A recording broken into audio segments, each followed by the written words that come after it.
"You're not going blind, sir. Your wife is putting something in your food," the street girl said to the Mafia boss.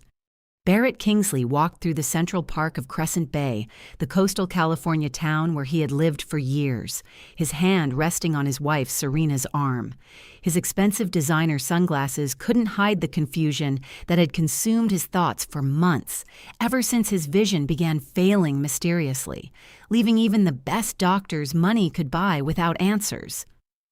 For a man who controlled one of the most powerful empires on the West Coast, this helplessness was unbearable. It was during one of these morning walks that he felt a small hand gently touch his forehead. A girl no older than 10, wearing a faded purple hoodie, had approached in silence. "You can't see very well, can you?" the child asked, her voice soft but steady. Barrett stopped, surprised. Serena immediately stepped between them, a forced smile on her lips. "I'm sorry, sweetheart, but my husband is undergoing treatment and can't be disturbed," she said, trying to wave the girl away. But the child didn't move, her brown eyes fixed on Barrett's with an intensity that made him uncomfortable, a gaze that seemed far too knowing for someone her age. "You're not going blind," she whispered low enough for only him to hear. "Your wife is putting something in your food." Barrett's heart stopped. The girl's words echoed in his mind like thunder on a clear day. Serena, who hadn't heard clearly, tugged at her husband's arm. "Let's go, Barrett.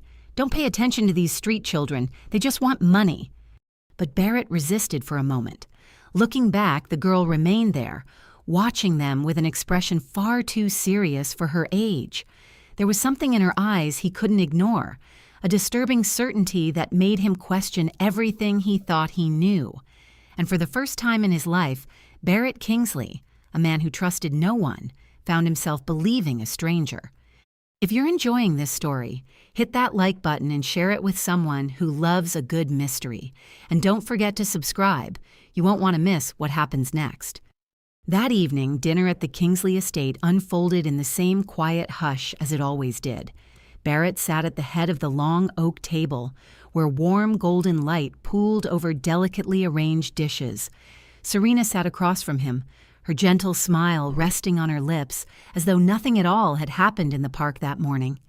She rose, stepped into the kitchen, and returned with a dark green smoothie, setting it softly in front of her husband. "Here's your special vitamins," she said in that familiar, sweet voice. "I added a little spinach powder like the doctor recommended. It's very good for your eyes." Barrett looked at the smoothie, and for the first time in months, he truly noticed it. Before, he had drunk it automatically, believing it was the care of a loving wife. But now, the words of the little girl in the park kept echoing in his head like an unrelenting warning bell. "Your wife is putting something into your food." He lifted the glass to his mouth, and for the first time, he actually tasted it instead of swallowing in a hurry. Bitter. Not the mild bitterness of greens or vitamins. This was a strange bitterness, faintly metallic, hidden deep beneath the fruit's sweetness. Before, he had ignored it, telling himself his illness had changed his palate. But now he wasn't sure of anything. Serena watched him from the other side of the table, her blue eyes tracking every movement. "What is it, honey? Doesn't it taste good?" she asked, her voice tightening just slightly. Barrett smiled. A smile he had perfected over many years in his world, a smile that revealed nothing at all. "No, it's very good. I was just thinking about work." He pretended to take another sip, but only let his lips touch the rim. Serena nodded, then turned to talk about meeting friends that afternoon, about a new dress she planned to buy. Her voice was smooth as a lullaby, as though this were a perfect evening in a perfect marriage. When Serena stood to get more water, Barrett moved quickly and silently. He tipped the smoothie and poured almost all of it into the fern pot placed beside the dining table, the pot Serena had bought for decoration, saying it brought life into the room. When she returned, the glass was nearly empty, and Barrett was wiping his mouth with his napkin. "You drank that fast?" Serena remarked, something flickering across her eyes that Barrett couldn't read in time. "Yeah, I had an appetite today." That night, lying in bed beside Serena, Barrett couldn't sleep. He stared at the ceiling in the darkness, listening to the steady rhythm of his wife's breathing, and memories came rushing in. Years earlier at a charity gala in Los Angeles, he had stood alone in a corner with a glass of wine in his hand when Serena appeared. She was dazzling in a red dress, her blonde hair shining, her smile capable of melting even the coldest hearts. She walked straight to him without a trace of fear, though she knew who he was, and said, "You look lonely." It was the first time in Barrett's life he believed he might be truly loved, that someone could see the person inside and not merely the power and the money. He had been wrong. Or had he been right? He didn't know anymore. He only knew that the words of a 10-year-old child in the park had cracked everything he had ever trusted. Could she betray me? He asked himself in the dark. The woman who slept beside me for years, the woman who told me she loved me every day, could she be slowly killing me? That question burned through his mind all night long. The next morning, Barrett woke before Serena. He sat on the edge of the bed and out of habit looked toward the digital clock on the nightstand, and he froze. The numbers were sharp and unmistakable, not blurred, not something he had to squint to make out. Clear, as if he had never had any problem with his vision at all. Just one night without drinking that smoothie. Just one night. A chill ran down Barrett's spine. For the first time in months, he could read the time on the clock without narrowing his eyes, and that terrified him more than going blind ever could. The next morning, Barrett told Serena he had an important meeting with a partner downtown. She nodded, kissed his cheek as usual, and reminded him to remember to take his eye supplements. He smiled back, but inside every affectionate gesture from her now carried a different meaning. He drove out of the estate, but instead of heading toward the city center, he turned toward the seaside park where everything had begun. An autumn morning in Crescent Bay carried the ocean's chill, and scattered yellow leaves drifted down onto the cobblestone path. Barrett sat on the old wooden bench where he had met the little girl yesterday, and he waited. He didn't know whether she would appear or whether it had been nothing more than a chance encounter that would never repeat itself. But with the instincts of a man who had survived the underworld for many years, he felt she would come. And he was right. In less than 10 minutes, a small figure in a faded purple hoodie emerged from the line of trees. Harlow walked up unhurried, unsurprised, as if she had known he would be here. She sat down beside him, her little legs swinging because they didn't reach the ground. And she said in a strangely calm voice, "I knew you'd come back." Barrett looked at her, trying to read that young face and those eyes that seemed far older than they should have been. "How do you know about my food? How do you know my wife is putting something into it?" Harlow was silent for a moment, her gaze fixed on the distant sea where the waves were striking the rocky shore. Then she answered, her voice gentle, each word clear. "I'm alone a lot. My sister works all day, so I often come to this park to sit. When there's no one to talk to, you start watching, and I'm very good at watching." She turned to look at Barrett. "I've seen your wife. Once a week, she drives to a pharmacy in the suburbs on the other side of town, far away. No one goes that far just to buy medicine when there's a pharmacy right near home." Barrett felt his body tighten. "You followed my wife." Harlow shook her head. "No, I saw her by accident one time when I was on the bus with my sister. After that, I paid attention, and I saw her go there many times, always paying cash, never using a card, never leaving a trace. She said these things with a frightening steadiness, as if she were talking about the weather or homework. People only do that when they're trying to hide something." Barrett swallowed hard. "But how do you know it's to hurt me? Maybe she's buying something private." "Because my mother did the same thing to my father." Harlow's words dropped like a heavy stone into the quiet air. Barrett turned to look at her, and for the first time, he saw a crack in that composed, grown-up exterior. Those brown eyes weren't cold anymore. They held a depth of pain no child should ever have to carry. "My mother wanted the life insurance money," Harlow continued, her voice trembling slightly but still firm. My father trusted her completely. He drank everything she gave him, ate everything she cooked. He thought she loved him. She paused and drew a long breath. My father died when I was young. My mother went to prison. Then she ended her own life in there. Barrett couldn't speak. He, a man who had witnessed so much brutality in his life, found himself wordless before the story of a 10-year-old child. He looked at Harlow and saw not a little girl, but a survivor, a soul forced to grow up too soon by the cruelest betrayal of all. "I'm sorry," he said, and he was surprised to realize he truly meant it. Harlow shrugged, but her eyes were still wet. "You don't need to be sorry. You didn't do anything wrong, but you need to be careful." She turned and looked straight into his eyes. "Watch what she does when she thinks you're asleep. That's when people show you who they really are." Just then, Barrett's phone vibrated. The screen showed Serena's name. When he looked up to say something to Harlow, the bench beside him was empty. The girl had vanished as quickly as she had appeared, leaving only a yellow leaf spinning in the wind. Barrett stared in the direction she had gone, then looked down at the ringing phone. He pressed the answer button. "Honey, how's your meeting going?" Serena's sweet voice floated through. "Are you coming home for lunch? I made your favorite." He replied in a normal voice, saying he'd be back later, that there was still a lot of work. But when he ended the call, his hand tightened around the phone until his knuckles turned white. That night, Barrett didn't just pretend to sleep. He got ready to hunt. At 11 at night, the Kingsley estate sank into darkness and silence. Barrett lay motionless on the bed, eyes shut tight, breathing steady as if he were deep in sleep.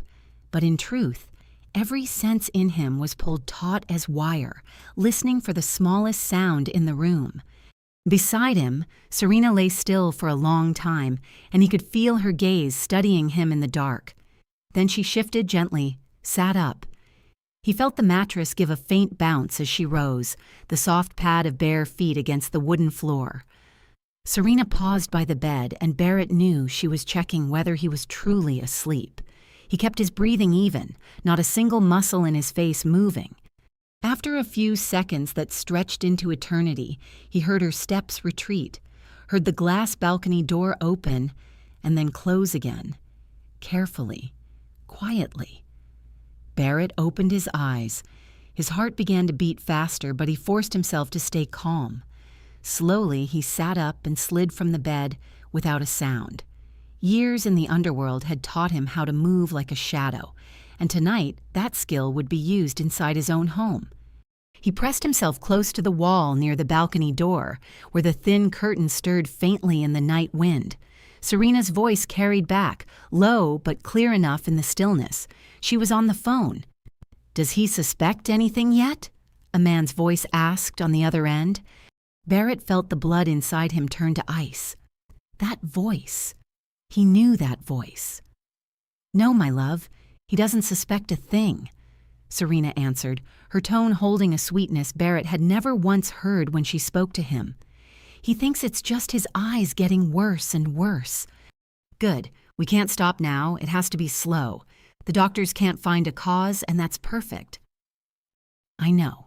I'm being very careful." A pause, and then Serena's voice softened further, a whisper meant for a lover. "I miss you so much. Every night lying beside him. I only think of you." "Soon, Serena. Soon we'll have everything. Money, power, everything he has will belong to us. You just need a little more patience." "I know, Donovan. I'll be patient for us." Donovan. The name drove through Barrett's chest like a blade. Donovan Hale, his right-hand man for the past years. The man who had stood beside him through every war, every brutal decision. The man he had trusted like a brother. The only one he had allowed to know every secret of the organization. Donovan. Barrett stood there with his back against the cold wall and felt his world collapse piece by piece. It wasn't only his wife. It wasn't only the woman he had trusted and loved for years. It was also the man he had called brother, the man who held half of his empire in his hands. They were betraying him together. They were killing him together, slowly, day by day, with the poison hidden in the smoothie glass each night. Barrett's hand clenched so hard his knuckles went white. His jaw ground down, the muscles in his face pulled tight. In his chest, rage flared like a mad fire, demanding he act at once. He should storm onto the balcony, seize Serena by the throat, call his people, have Donovan dealt with before the night was over. He should make them learn the price of betraying Barrett Kingsley. But he didn't. He stood there in the dark and forced himself to slow his breathing. 1 beat, 2 beats, 3 beats. The fury was still there, but he caged it, drove it deep into his core. He hadn't built this empire by acting on feeling. He hadn't survived so many wars by giving in to impulse. Every enemy who had ever underestimated him had paid, and these 2 traitors would be no exception. But not tonight. Not when he didn't have enough proof. Not when the trap wasn't perfect. Serena ended the call and came back into the room. Barrett was already back in bed, in the same position as before, his breathing steady as though he had never woken at all. She climbed onto the mattress, lay down beside him, and whispered, "I love you," before drifting into sleep. Barrett lay there with his eyes wide open in the darkness and didn't answer. A lesser man would have burst out and demanded answers right then and there. But Barrett Kingsley hadn't built an empire by acting on emotion. He would destroy them, but only when the trap was perfect. The next day, Barrett drove out of Crescent Bay alone, heading toward the far suburbs. He had spent the entire night awake, lying beside the woman plotting to kill him, listening to her steady breathing and asking himself how he could have been so blind. But this wasn't the time for self-blame. This was the time to gather proof. The road carried him through neighborhoods that grew more and more run down, rows of aging houses replacing the grand estates nearer the center. After nearly 40 minutes of driving, he stopped in front of a small pharmacy, pressed tight between a laundromat and a grocery store that had shut down. A weathered sign read Patterson's Pharmacy, its letters faded by time. It was exactly the kind of place people went when they wanted to hide something, when they didn't want to be recognized, when they needed discretion more than convenience. Barrett stepped inside, and a bell above the door rang to announce him. Inside the pharmacy was narrow, damp-smelling, laced with the familiar scent of medicine. Behind the counter, an elderly man with white hair and thick glasses was arranging boxes of drugs on a shelf. He looked up at Barrett with the guarded eyes of someone accustomed to customers who had things to conceal. "Can I help you?" the pharmacist asked, not particularly friendly. Barrett walked to the counter, set both hands on the glass, and looked straight into the man's eyes. "My name is Barrett Kingsley. I believe my wife's been buying medication here for the past few months. I want to know what kind it is." The pharmacist, Mr. Patterson, according to the name tag on his shirt, stiffened at once. He took a step back, his hand tightening unconsciously around the bottle he had been holding. "I'm sorry, but I can only discuss prescriptions with the patient directly. That's the policy." "I am the patient," Barrett said, his voice calm but carrying an unmistakable weight in every word. "I have the right to know what my wife has been buying in my name, or my wife's." Mr. Patterson swallowed. He clearly recognized the name Kingsley, and more importantly, he knew the reputation that came with it. But Barrett didn't threaten him, didn't raise his voice, didn't offer even the faintest hint of consequences. He simply stood there and waited, with the patience of a man who knew he would get his answer one way or another. The silence stretched on. The wall clock ticked steadily like a countdown. At last, the pharmacist's shoulders sagged, as if he had just lost a private battle inside himself. "She said you couldn't come in person because of your eye condition," Mr. Patterson whispered, his voice trembling. "She said you were losing your sight and couldn't drive." "She said that," Barrett replied, his tone empty of emotion. "What did she buy?" The pharmacist hesitated again, then went to a cabinet in the corner and took out a small box. "It's a special kind of eye drops. She buys it regularly." He set the box on the counter, his hands shaking. "They cause gradual irritation to the cornea. If they're used continuously over a long period of time, they'll damage the cornea and cause slow loss of vision. doctors have a very hard time finding the cause because the symptoms resemble many natural eye diseases. Barrett felt as if someone had just driven a fist into his chest. He knew the truth. He had heard Serena speaking to Donovan, but hearing a stranger confirm it in medical terms made everything more real, more brutal. "She said it was an alternative treatment your doctor recommended," Mr. Patterson went on, guilt in his voice. "She said it would stimulate your eye's recovery process. I suspected something, but she seemed so worried about you, so earnest. I didn't think that—" He couldn't finish the sentence. "How long has she been buying it?" Barrett asked, his voice still strangely calm, as if he were asking about the weather. Mr. Patterson looked at the computer, tapped a few keys, and his face went pale. "Months. She started buying it exactly months ago." Months. Exactly when Barrett's vision had begun to decline. Exactly when he had started going from one doctor to another, spending hundreds of thousands of dollars on tests and specialists, and no one could find the cause, because there wasn't any medical cause at all. There was only a patient wife poisoning her husband drop by drop, day by day. "I need a sample of this," Barrett said, "and I need a copy of every purchase transaction connected to my name or my wife's." Mr. Patterson nodded quickly, not daring to refuse. He printed a stack of papers and handed them to Barrett, along with an unopened box of the drops. "Mr. Kingsley, I'm truly sorry. If I'd known—" "You didn't know," Barrett cut him off, and there was no anger in his voice. No one did. He took the evidence and walked out of the pharmacy. On the drive back, Barrett didn't turn on music, didn't call anyone, didn't do anything at all except stare at the road ahead and let his mind process what he had just learned. The woman he had shared his life with for years had been slowly, deliberately blinding him, and the man he trusted most in his empire had been helping her do it. For the first time in his adult life, Barrett Kingsley felt like a fool. Before confronting Serena and Donovan, Barrett knew he had to prepare with meticulous care. But there was something else that kept circling in his mind, something that had nothing to do with betrayal or plans for revenge.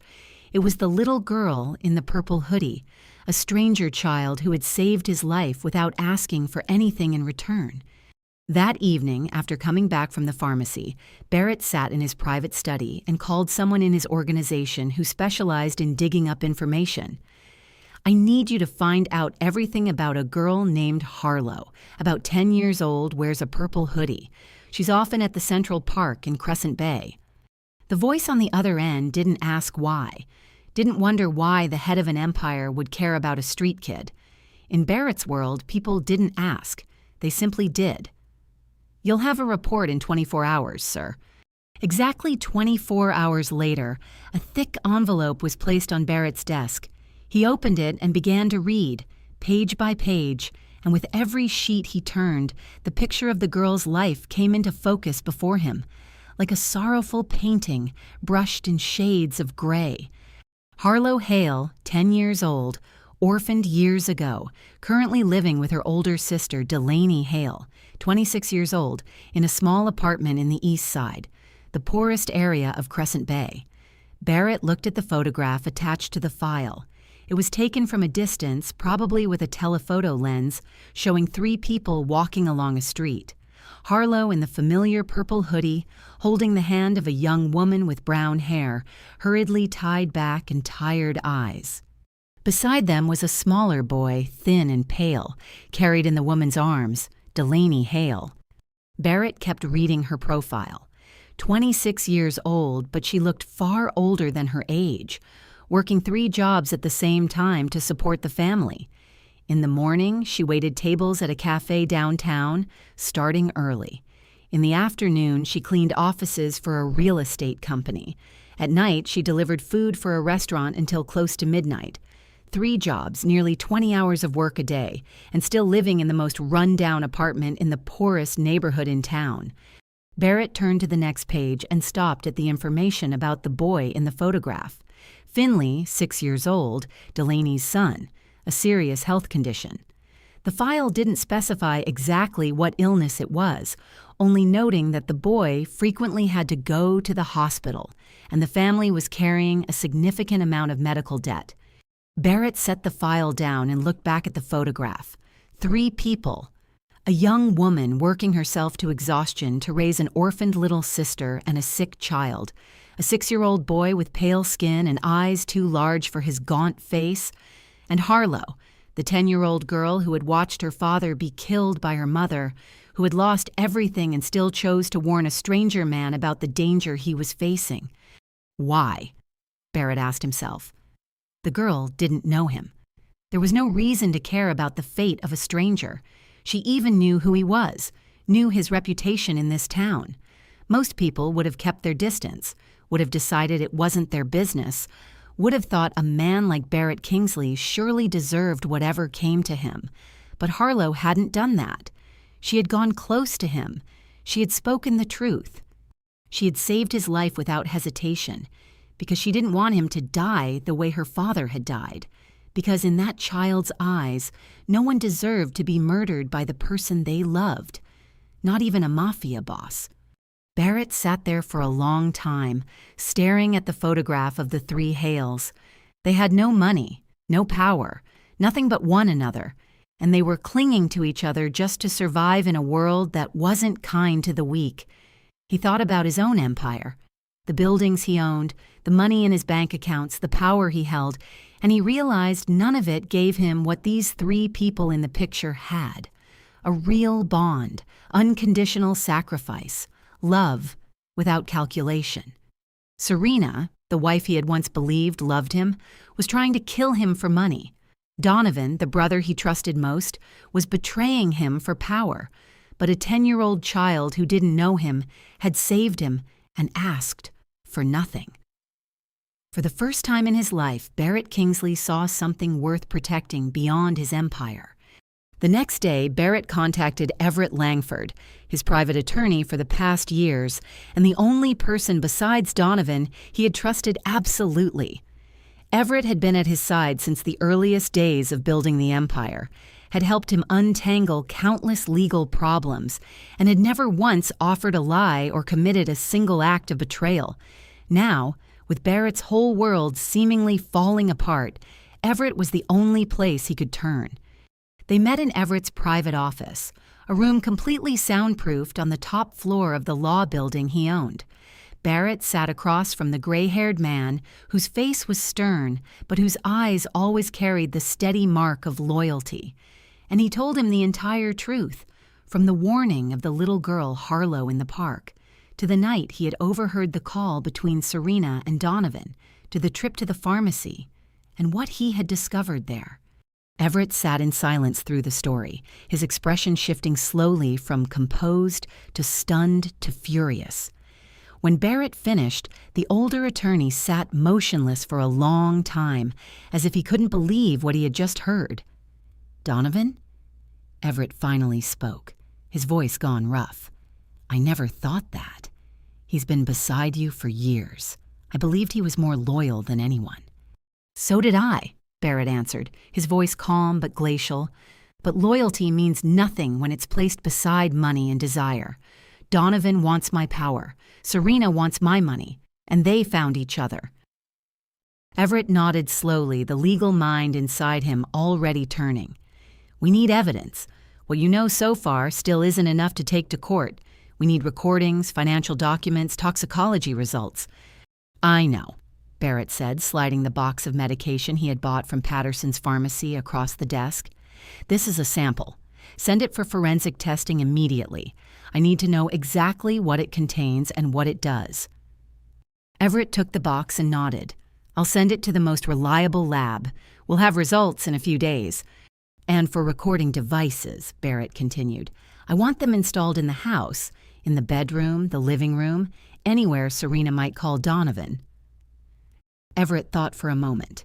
"It's your property, so installing recording devices inside your own home is legal. However, we need to be careful about how those recordings are used in court." "I'll handle the legal side and finances," Barrett said. "I need you to investigate every account Serena has, every suspicious transaction.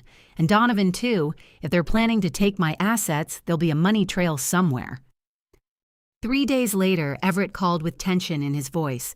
You need to come to my office right now. There are things you need to see with your own eyes. When Barrett arrived, Everett set a thick stack of documents in front of him. We found it. Serena and Donovan opened a joint account at a bank in the Cayman Islands a year ago. They transferred $2,300,000 into it. Barrett stared at the figures on the page, and even though he had braced himself, he still felt a sharp pain stab through his chest. $2,300,000. His money. But that's not all, Everett continued, his voice lowering. We recovered some deleted emails on Donovan's computer.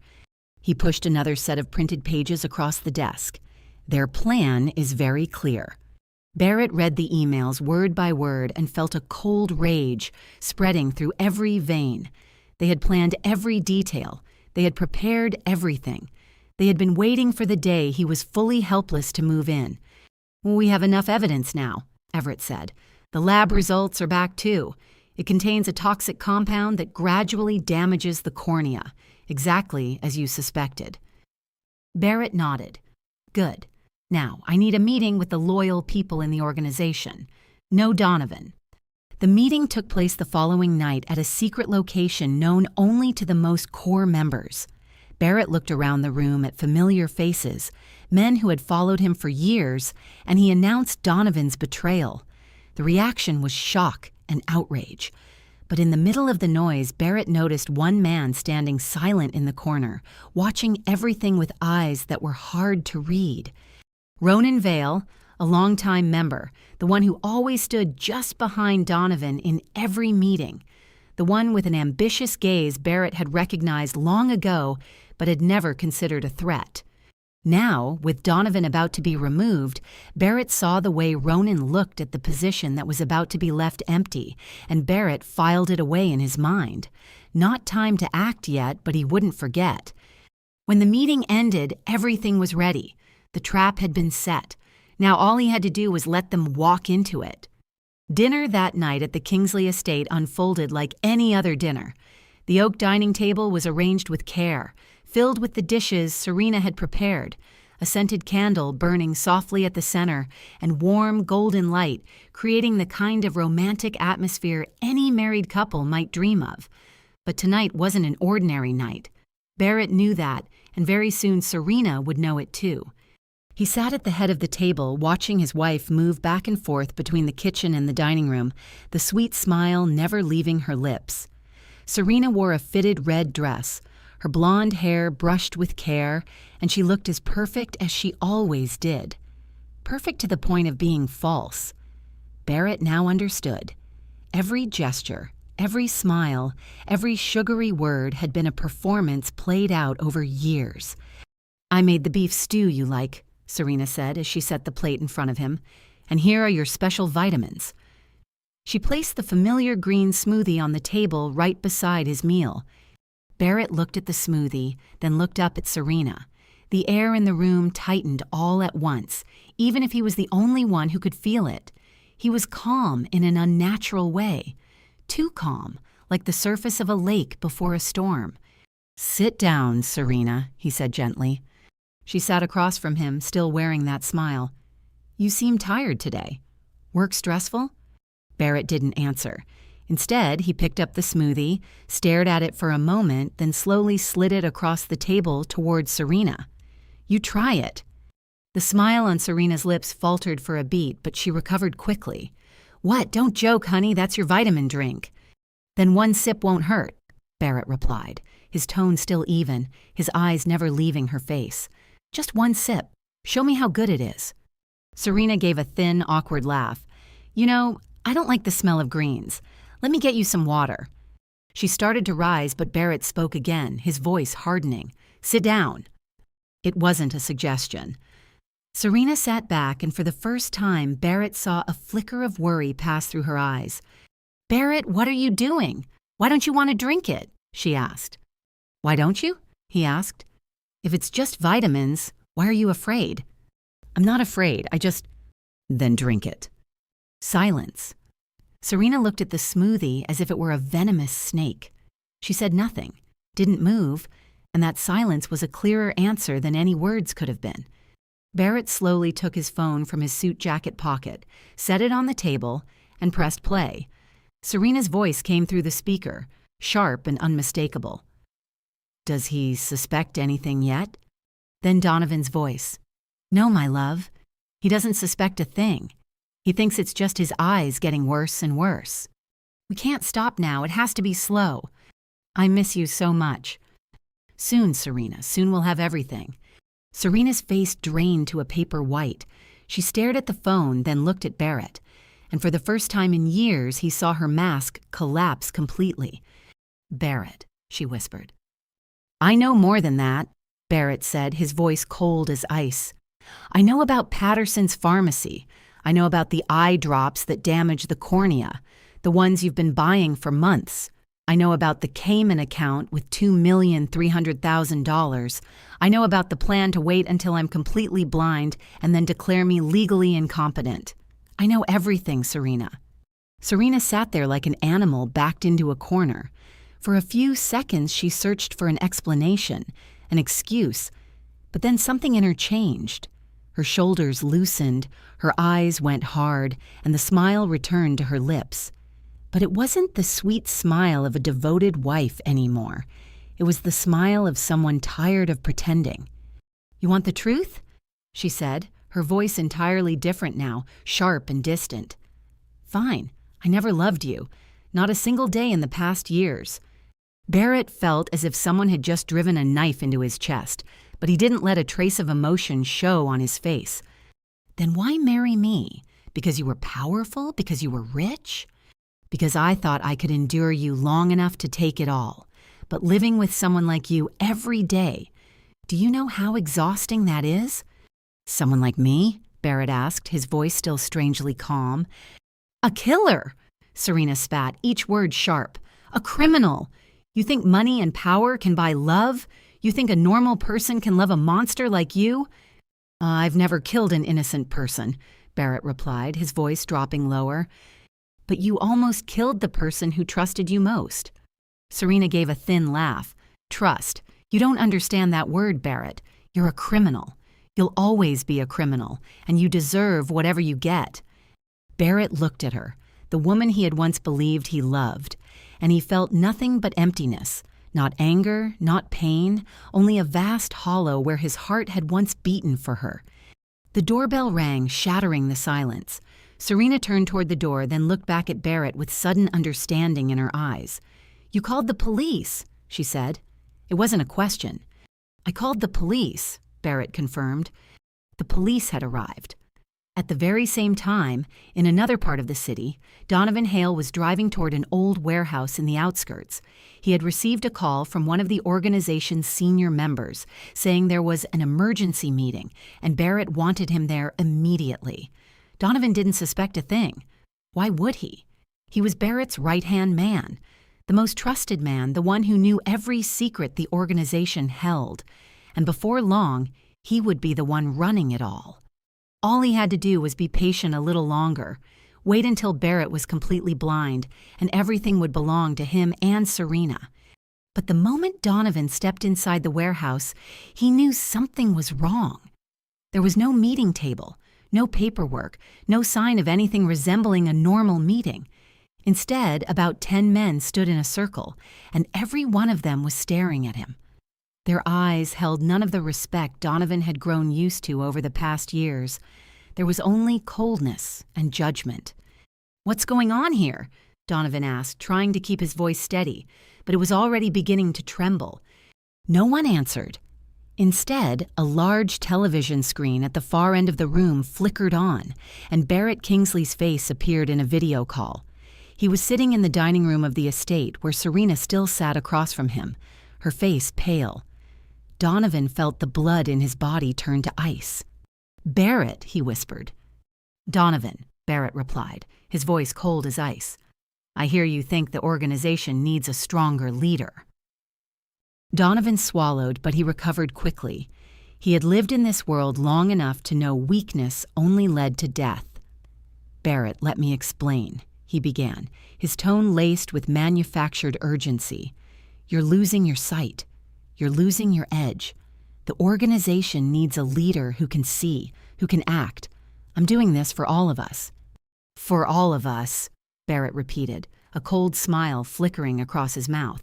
"So, transferring $2,300,000 into your private account in the Cayman Islands was for all of us too. Sleeping with my wife was for all of us too?" Donovan's face drained completely. He looked around, searching for a way out, but there wasn't one. The men around him stepped closer, and he knew he had lost. "Barrett, please," Donovan started. "I'm not going to kill you, Donovan," Barrett cut in, his calmness terrifying. "That would be too easy. I'm handing you over to the police with evidence of attempted murder and embezzlement. For someone like you, prison is worse than death. You'll have plenty of time to think about loyalty." Two men moved in and snapped handcuffs onto Donovan's wrists. He didn't resist. He simply stood there with a paper-white face and the empty eyes of someone who had lost everything. In the corner, Ronan Vale stood silent, watching it all. His expression was unreadable, neither pleased nor saddened, only cold calculation. As Donovan was led past him, Ronan stepped closer to the screen where Barrett was still watching. "You handled this very well, boss," Ronan said, his voice carrying respect. Barrett looked at Ronan through the screen and noted the way the man's eyes flicked toward the empty place Donovan had just left behind. That look wasn't loyalty, it was hunger. Barrett nodded but said nothing. He wouldn't forget that look. Back at the estate, the police had arrived and were processing Serena's arrest. She was in handcuffs, her blonde hair fallen loose and messy, her red dress wrinkled.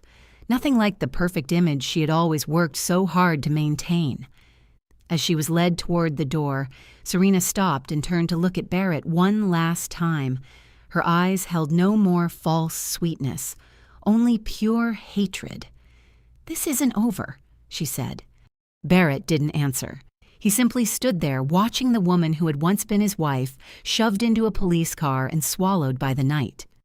3 days later, the Kingsley estate sank into silence. No more sound of Serena's laughter, no faint trace of her perfume lingering in the air, no one preparing dinner or the daily vitamin smoothie. The vast house suddenly felt so empty it was hard to breathe. Barrett moved through the rooms like a ghost. The bedroom where he had lain beside Serena every night, believing he was loved. The dining room where she had patiently poisoned him day after day with a smile on her lips. The living room where they had once watched movies together, and he had thought it was happiness. It had all been a lie. He had everything: money, power, freedom. The enemies had been destroyed. The betrayal had been punished. He had won. But this victory tasted like ash in his mouth. On the third night, Barrett sat alone in his study, the lights off, nothing but moonlight slipping through the window. He thought about his life, about what he had built, and asked himself what any of it meant when there was no one to share it with. Then he remembered the brown eyes of the little girl in the park, Harlow, the 10-year-old child in the faded purple hoodie, the only one who had told him the truth without demanding anything in return. He had won. He had destroyed his enemies. So why did victory taste like ash? Then he thought again of the girl in the purple hoodie, the only one who had been honest with him without wanting anything back. And for the first time in 3 days, Barrett Kingsley had a reason to leave his house. On the morning of the 4th day, Barrett drove to the Central Park in Crescent Bay. When he stepped out of the car, he realized a small miracle. He could see everything clearly: the yellow leaves in the trees, the birds wheeling across the blue sky, the glittering ripples on the distant sea. After nearly a week of not drinking that poisonous smoothie, his vision had almost fully returned. The doctors had been right when they said there was no medical cause, because the cause hadn't been illness at all. It had been betrayal. Barrett sat on the familiar wooden bench where everything had begun and waited. He didn't know whether Harlow would come, didn't know whether she would still appear in this park after everything that had happened, but he waited anyway. because this was the only place he wanted to be, and she was the only person he wanted to see. Nearly half an hour later, a small, familiar figure emerged from the line of trees. Harlow, still in the faded purple hoodie, still with those two old brown eyes that didn't belong on a child's face, walked toward him. She stopped a few steps away, tilted her head to study him for a moment, and then a small smile appeared on her lips. "You look better. Your eyes are much clearer." Barrett nodded, and for the first time in many days, he felt something warm stir in his chest. "Because of you. You saved my life." Harlow sat beside him, her little legs swinging the way they had the first time they spoke. "Did you make her pay yet?" "She's in jail," Barrett said, "and so is the man she worked with." Harlow nodded, not surprised. "Good. Bad people should face consequences for what they do." Her calmness surprised Barrett again. 10 years old, yet she spoke like someone who had lived through too much pain and had learned to accept that the world wasn't always fair.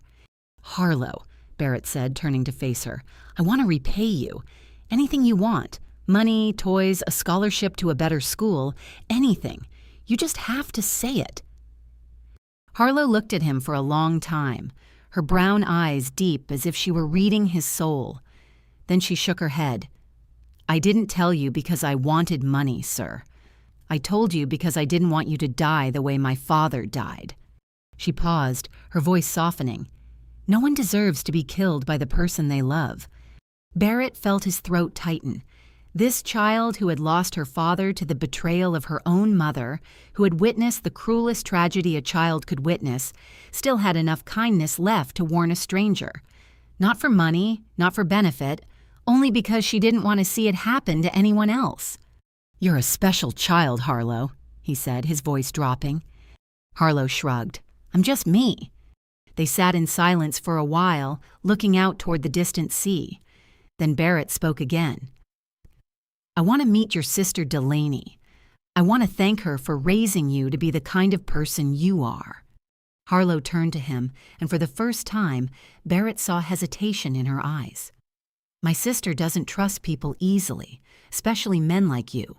She knows who you are." "I know," Barrett said. "My reputation isn't exactly good." "It's not reputation," Harlow said bluntly. "My sister has been hurt too many times by powerful men. She won't welcome you." "Then give me a chance to prove I'm different," Barrett said. "I'm not asking for anything. I just want to say thank you. If she wants me to leave after that, I will." Harlow studied him for a long moment, her brown eyes weighing and measuring. She had a gift for reading people that many adults didn't have, and Barrett knew she was using it now to judge him. Finally, she nodded. "All right. But don't say I didn't warn you first." The Hale family's apartment was on the 4th floor of an aging building in the east side, the poorest part of Crescent Bay. Harlow led Barrett through narrow alleys, past shuttered shops and graffiti-covered walls, until they stopped in front of a red brick building whose color had faded with time. The stairwell inside was dark and damp, the walls peeling in wide patches, and the smell of mildew mixed with food from different apartments into a single unmistakable scent of poverty. Barrett had seen many places like this in his life, but he had never felt them quite so clearly. When they reached the 4th floor, Harlow stopped at an old wooden door and knocked softly. "Delaney, I'm home." The door opened and Barrett saw Delaney Hale for the first time. She was 26, according to the file, but her eyes carried the exhaustion of someone who had lived far more years than that. Her brown hair was hurriedly tied into a loose bun, a few strands falling across a thin face that still held a quiet, delicate beauty. Her hands were calloused and cracked from hard work, yet she was holding a small boy with infinite tenderness. The boy looked about 6, thin and pale, his head resting on her shoulder, his eyes dull with sickness. The moment Delaney saw Barrett behind Harlow, her body tightened. Protective instinct made her step back at once, placing herself between him and Harlow, her expression shifting from surprise to icy caution in a heartbeat. "Harlow, go inside. Take Finley to the bedroom." "But Delaney—" "Now." Delaney's voice wasn't loud, but it carried a finality that couldn't be argued with. Harlow glanced at Barrett as if to apologize, then stepped inside, gently taking the boy from her sister's arms and leading him toward the room farther in. Delaney waited until that door closed, then turned back to face Barrett. She didn't invite him in, didn't retreat, only stood there like a wall between him and her family. "What do you want?" she asked bluntly, without a trace of fear. "I know who you are, Mr. Kingsley. The whole town knows." Barrett was used to people shrinking when they heard his name, used to flattery and trembling deference. But this young woman didn't shake. She met his gaze with the cold vigilance of someone who had learned not to trust anyone, especially powerful men. "I owe your sister a debt," Barrett said. "She's a child," Delaney replied, her voice sharp. "She doesn't need your kind of debt." "She saved my life. I only want to—" "Want what?" Delaney cut in, her eyes narrowing. "Give us money, buy our silence, or buy gratitude? Say thank you." Delaney gave a dry laugh, empty of any real amusement. "Men like you don't say thank you. They say you owe me. I've met enough powerful men to know the difference." From inside the apartment, a cough sounded, weak, persistent, the cough of a sick child, Finley. Barrett saw Delaney's eyes change in an instant, the icy caution giving way to worry and a deep, aching pain. She turned her head toward the bedroom door where the coughing came from.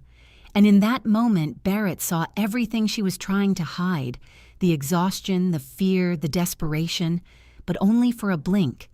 Then the mask slid back into place. Delaney faced him again, her eyes cold as if nothing had happened.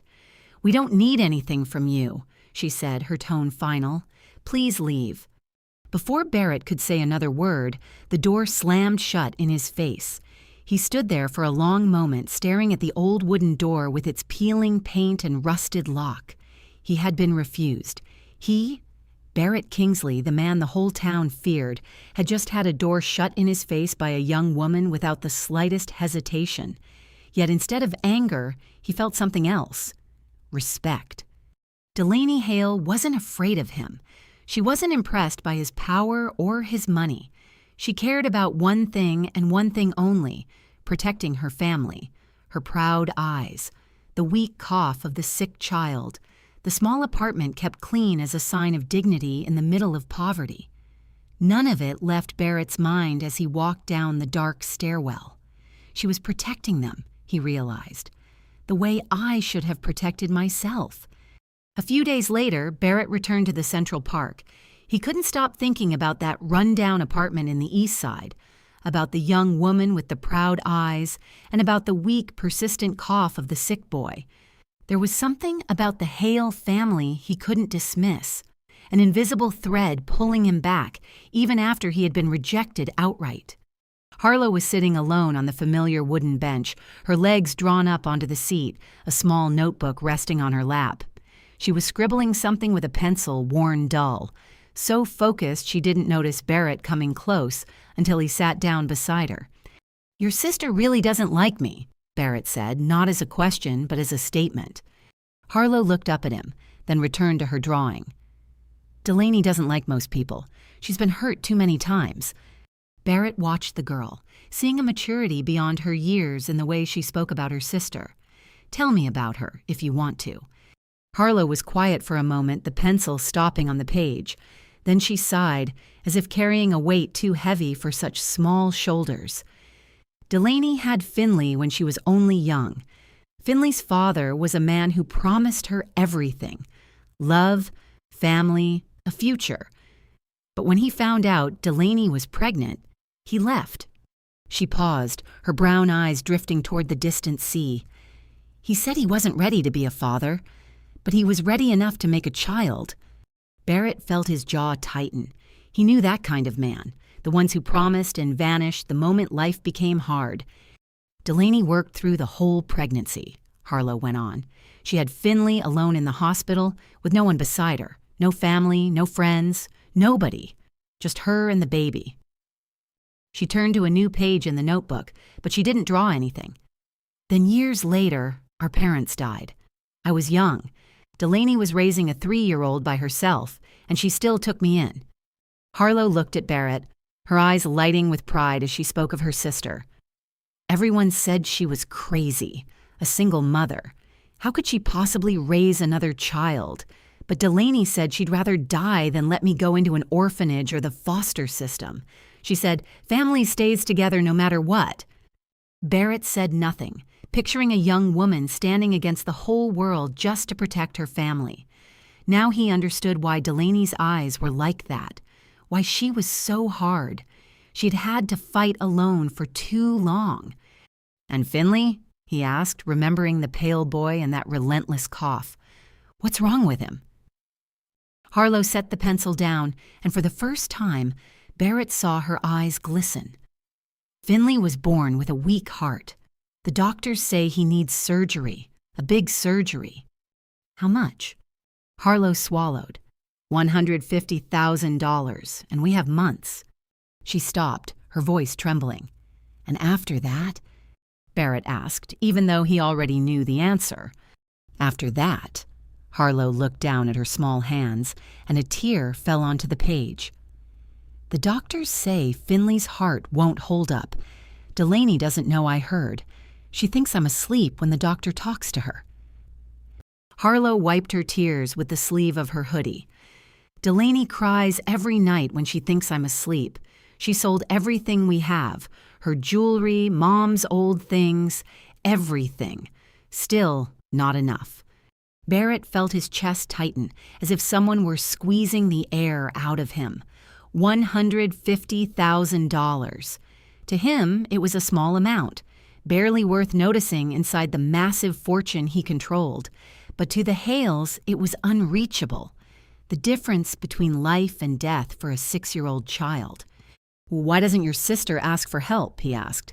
There are charities, there are support programs. Harlow shook her head. Because Delaney says we only take what we earn ourselves. It's the only thing we have left, our dignity. She always tells me that. Barrett sat there, looking at a 10-year-old girl with eyes that had cried far too much, and thought about the woman who had slammed the door in his face. Pride, dignity, he understood it. He had built his empire on it, but it was also the kind of thing that could kill a child, and he couldn't let that happen. Barrett sat in his private office at Kingsley Properties, staring at the Hale family photo from the investigation report his people had delivered. 3 faces stared back at him. Harlow in her familiar purple hoodie, Delaney with eyes worn by exhaustion yet sharpened by pride, and Finley, the 6-year-old boy with pale skin and a fragile, faint smile. $150,000. Months.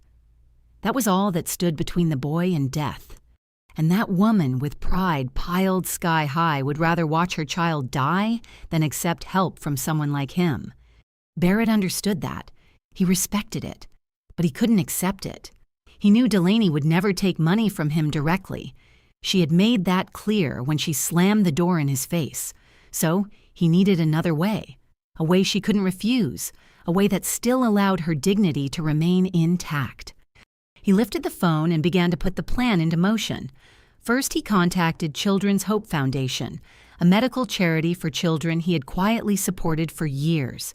He asked them to fund the full cost of Finley Hale's surgery, $150,000, on the condition that the donor's identity remained completely confidential.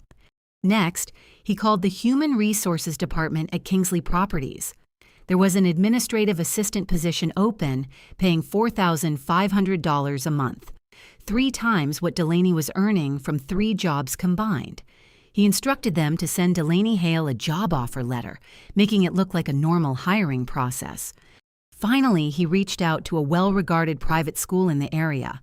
Harlow deserved to study somewhere better, somewhere her sharp intelligence and gift for observation could be shaped properly.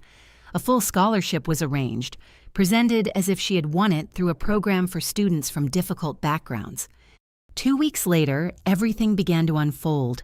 Delaney received a letter from the hospital stating that Finley's surgery had been fully funded by Children's Hope Foundation.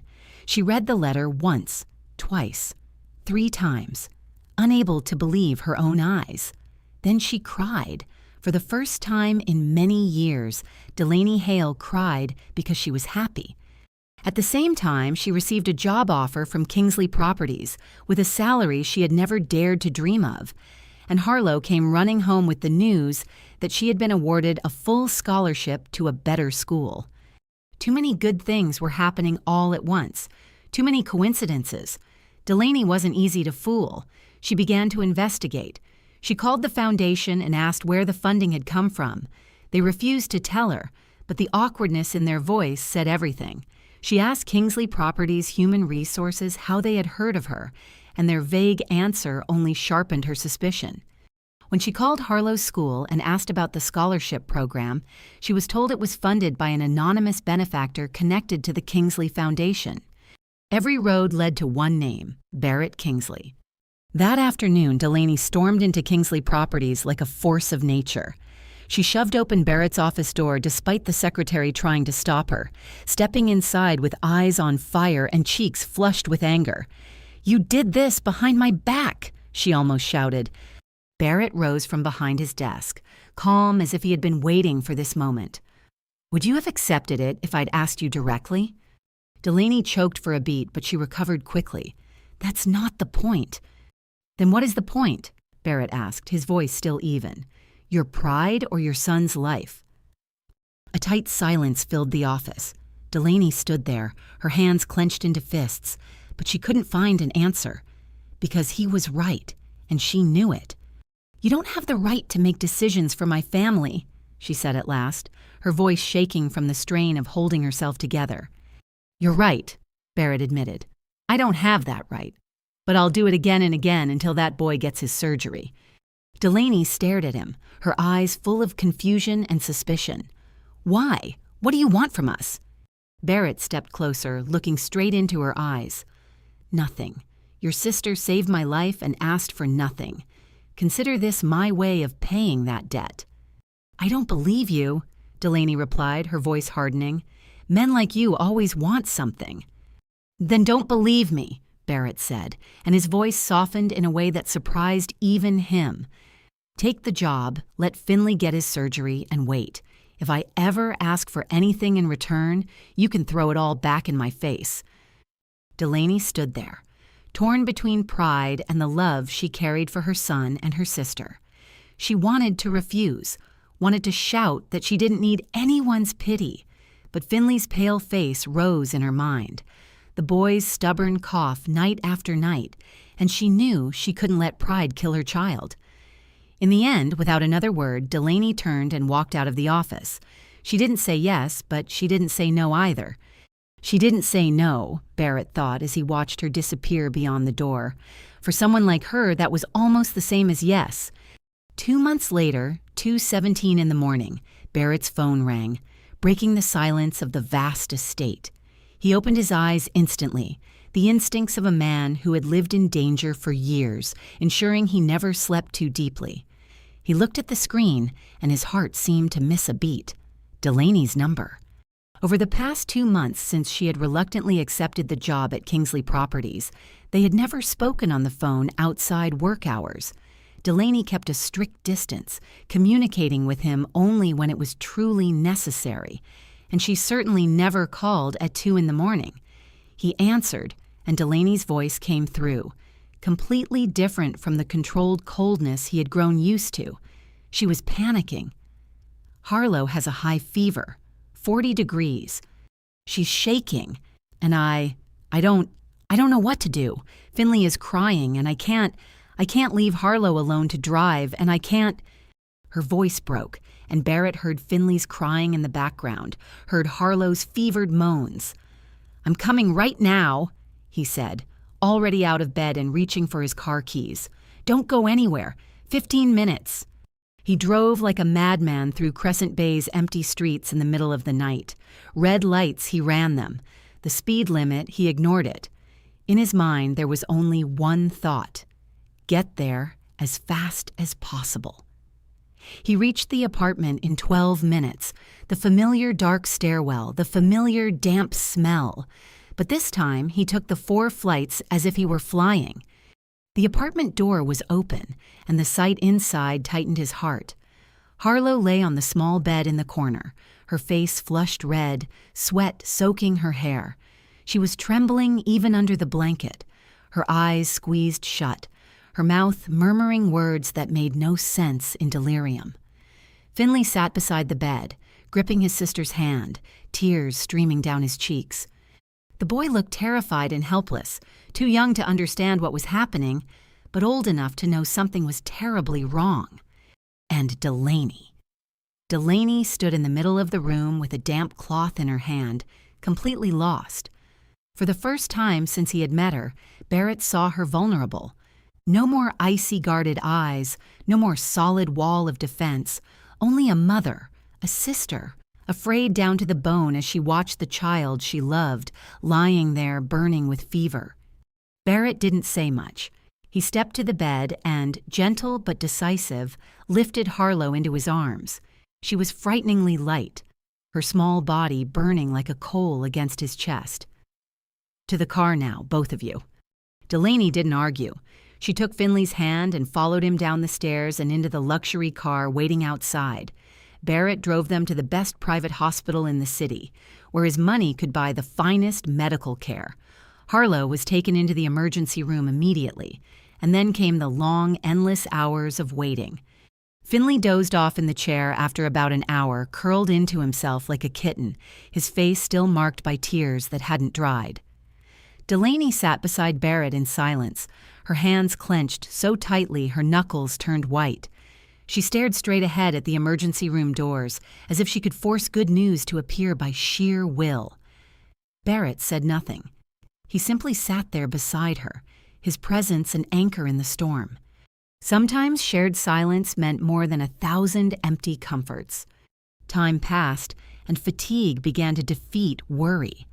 Barrett felt a gentle weight settle against his shoulder. He looked down and saw that Delaney had unconsciously leaned her head against him, her eyes still open but dulled by exhaustion.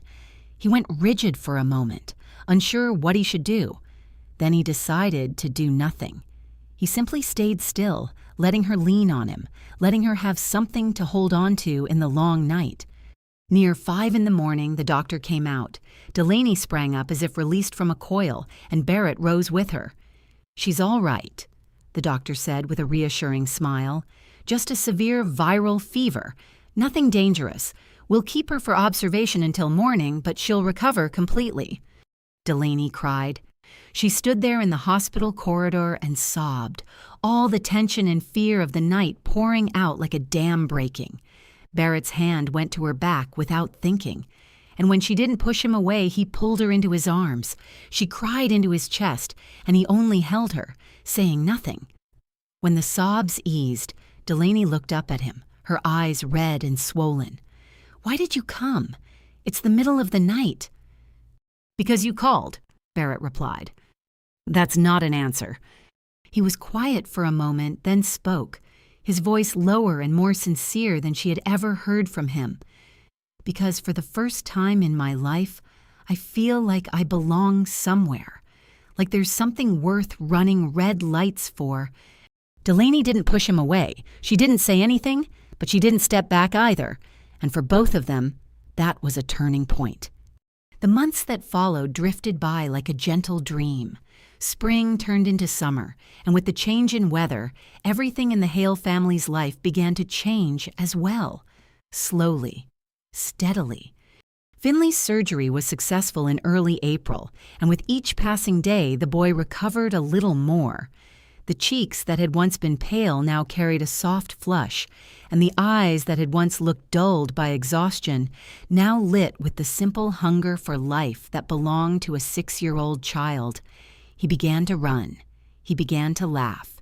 He began to do the things his fragile body had never allowed before. Every time Delaney watched her son play, her eyes stung and her chest filled with a gratitude she didn't know how to name. Delaney worked hard at Kingsley Properties, not for Barrett, but because she wanted to prove her own real ability. She arrived early, stayed late, learned everything she could, and little by little became one of the most highly regarded employees in the administrative department. She refused any special treatment, refused any shortcuts. because she needed to know that what she earned was hers by merit, not something handed down by anyone. Barrett began to stop by her office with regular convenient excuses, checking on work, asking about a document, needing her opinion on something minor. Delaney knew it was only an excuse, but she didn't say it out loud. And gradually, she realized she had started to look forward to those visits. He began visiting the Hales on weekends. At first, they were brief visits, a small gift for the children, a book for Harlow, a toy set for Finley. But then, the visits lasted longer, and before anyone fully realized it, Barrett had become part of their lives. One Sunday afternoon in the Hale family's small apartment, Barrett sat on the worn floor with Finley, a chessboard between them. The boy's brow furrowed in concentration as he tried to understand why the knight moved in an L shape while the bishop could only go diagonally. Harlow sat in the corner doing her homework, occasionally glancing at them and smiling. She had grown so much since the first day she met Barrett in the park, but her brown eyes still shone with a sharp intelligence and observation beyond her years. "Mr. Barrett," Finley asked, looking up as his tiny fingers held a white pawn, "why do you come here so much?" Barrett didn't look up, his eyes still on the board, but his voice softened. "Because this is the only place that feels like home." Delaney stood in the kitchen doorway with a dish towel in her hand, and she heard every word. She stood there for a long moment, watching the most powerful man in town sitting cross-legged on her shabby floor, patiently explaining to a 6-year-old why the king was the most important piece and yet the weakest on the board. And something inside her began to melt, a wall she had built over many years, starting to show cracks. Another night, after the children had fallen fast asleep, Delaney and Barrett sat on the apartment's small balcony, looking out at the city washed in warm lights. The summer night was gentle, the sea breeze soft, carrying the scent of salt and the faint perfume of night-blooming flowers from somewhere nearby. "Tell me about you," Delaney said, for the first time asking about his life on her own, "about your childhood." Barrett was quiet for a moment, as if weighing whether to open that door at all. Then he spoke, his voice low and distant. "My mother died when I was young. My father was the boss before me. A cold, harsh man. He taught me love was weakness, that trusting other people was a mistake. He said emotions get you killed." "And now?" Delaney asked softly. "Now I think he was wrong," Barrett replied, his eyes fixed on the distance. "He died alone with no one grieving him. I don't want that." Delaney looked at him, and for the first time she didn't see the powerful boss the whole town feared. She saw only a lonely man who had lost his mother as a child, who had grown up without love, and who had spent a lifetime building an empire with no one to share it with. Without speaking, Delaney reached out and took Barrett's hand. For the first time, she touched him by choice. Her hand was small and warm in his, and that simple gesture carried more meaning than any words could have held. Barrett looked down at her hand, resting on his, then lifted his gaze to meet her eyes. "I was wrong about you," Delaney said softly. "Wrong about what?" "About everything."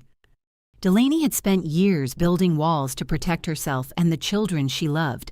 She had never imagined that a man like Barrett Kingsley would be the one patient enough to wait until she opened the door on her own. Everything was going well, too well.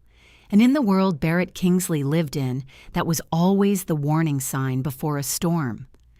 Over the past months, he had been slowly stepping away from the darker side of his empire, focusing more on legitimate business, real estate, restaurants, clean investment projects. He showed up less in the closed-door meetings, made fewer ruthless decisions, and that didn't escape the people who were watching. Inside the organization, whispers began to spread. "The boss is getting soft. A woman and a couple of kids have melted him. He's lost the edge that once made him the most feared man on the West Coast." Ronan Vale, the man who had been quietly observing since the day Donovan was arrested, saw his opening. One late afternoon, as Delaney finished work and was walking toward the bus stop, a stranger stepped out of the shadows of a nearby alley. He was around 40, wearing an expensive suit with a smile that never reached his eyes. "Do you know what Barrett Kingsley is really like?" the man asked, his voice coated in false friendliness. "What he's done? The blood on his hands?" Delaney stopped, instinct making her take a step back. "Who are you?" "A friend. Someone who thinks you should know the truth before you let a monster into your family." The man handed her a thick envelope, then disappeared into the crowd before she could react. That night, Delaney couldn't sleep. She sat on her bed, staring at the photographs and documents inside the envelope, and felt the world she thought she understood begin to shake. Names, numbers, events she never wanted to know. The next day, she went to Barrett in his office and closed the door behind her. "A man came to see me," she said, her voice trembling slightly. "He told me things about you, things you've done." Barrett looked at her, and there was no surprise on his face. "What did he say?" "That you've hurt people, that you're dangerous." "He's right." Delaney froze at that honesty. "What?" Barrett stood and stepped closer but kept a respectful distance. "I've done things I'm not proud of. I've never killed an innocent person, but I'm not a good man, not by ordinary standards. I'm trying to change, for you, for Harlow, for Finley, but I can't erase.